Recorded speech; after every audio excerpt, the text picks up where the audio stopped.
In today's video, we show two cases of post-traumatic dislocated lens which was managed using the OS4 system.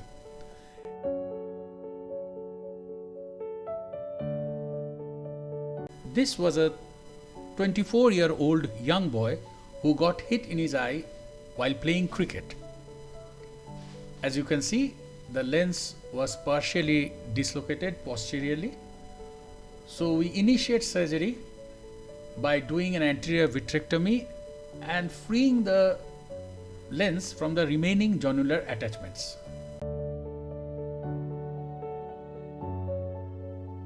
Once the lens was freed of all the residual jonular attachments, it fell inside the vitreous cavity. Next, we proceeded to do a thorough central vitrectomy. This is very important because if there is any residual vitreous, before we initiate lensectomy with a fragmatome, then that vitreous can get sucked into the fragmatome and cause a retinal dialysis. As we know, fragmatomes are not available in narrow gauge, so we had to make a 20 gauge port, and then we proceeded to remove the lens using the fragmatome. My preferred fragmatome setting is I keep the power at around 80%, suction around 350, infusion or the bottle height is kept around 40 mm of mercury, and then of course we use the phaco energy in bursts using the foot pedal. The important thing is to always first activate suction, then lift the lens into the mid-vitreous cavity before activating the fragmatome.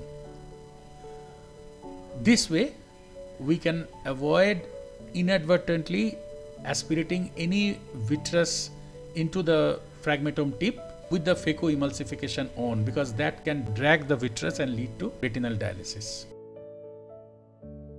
The light pipe here is sort of used to not only stabilize the lens fragments, but also it can act as a blunt chopper.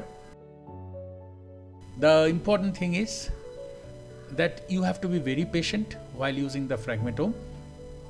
Do not go behind pursuing any lens. Rather, keep the needle away from the retina, and with the suction on, you can expect the lens material to flow towards the tip of the fragmatomes. Once the lens matter is engaged, then we activate the fragmatome, as can be seen here, and slowly but steadily we remove the lens matter.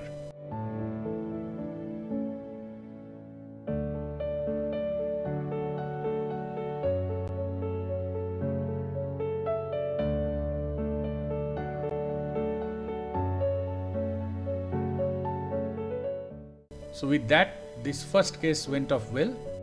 There was no surge experienced during the procedure. The eyeball was very stable with the Oakley's OS4's fluidic giving great support. Once the lens has been removed, we of course have to suture the port, as it is a 20 gauge port.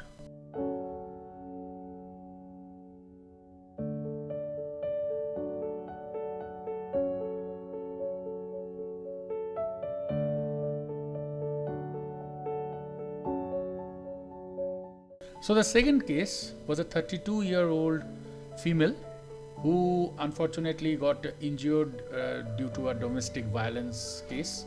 She was hit on her eye by her husband. So you can see that the lens is completely missing here. There was vitreous hemorrhage also. So initially we started with the 3-port vitrectomy.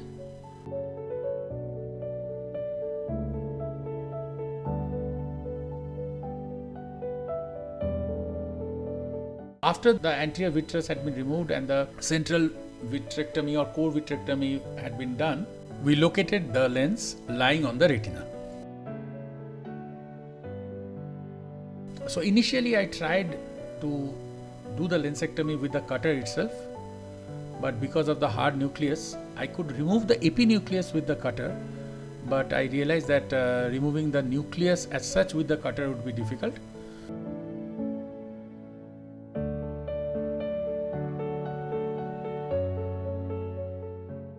So I converted one of the 23 gauge ports to a 20 gauge port using an MVR blade.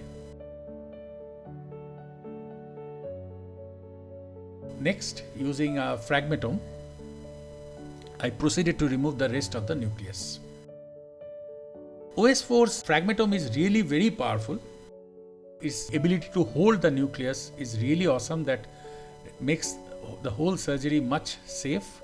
As I have already described, the target is to break the nucleus into small pieces by first lifting it up into the mid-vitreous cavity and then activating the Fragmatome. We should never be in a hurry while doing a lensectomy, because if we go too close to the retina with the Fragmatome active, then we may suddenly aspirate retina and damage it. Also, if even suction is activated without any lens matter blocking the tip of the Fragmatome, that can lead to surges. Otherwise, the active dynamics of OS4 ensures that there are no surges. As you can see here in both these cases, chamber was very stable, making the whole process very safe.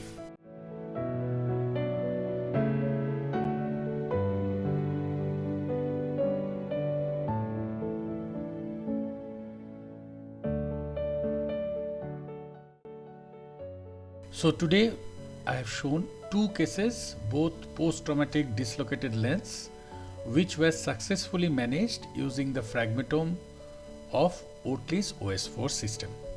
Thank you so much for watching.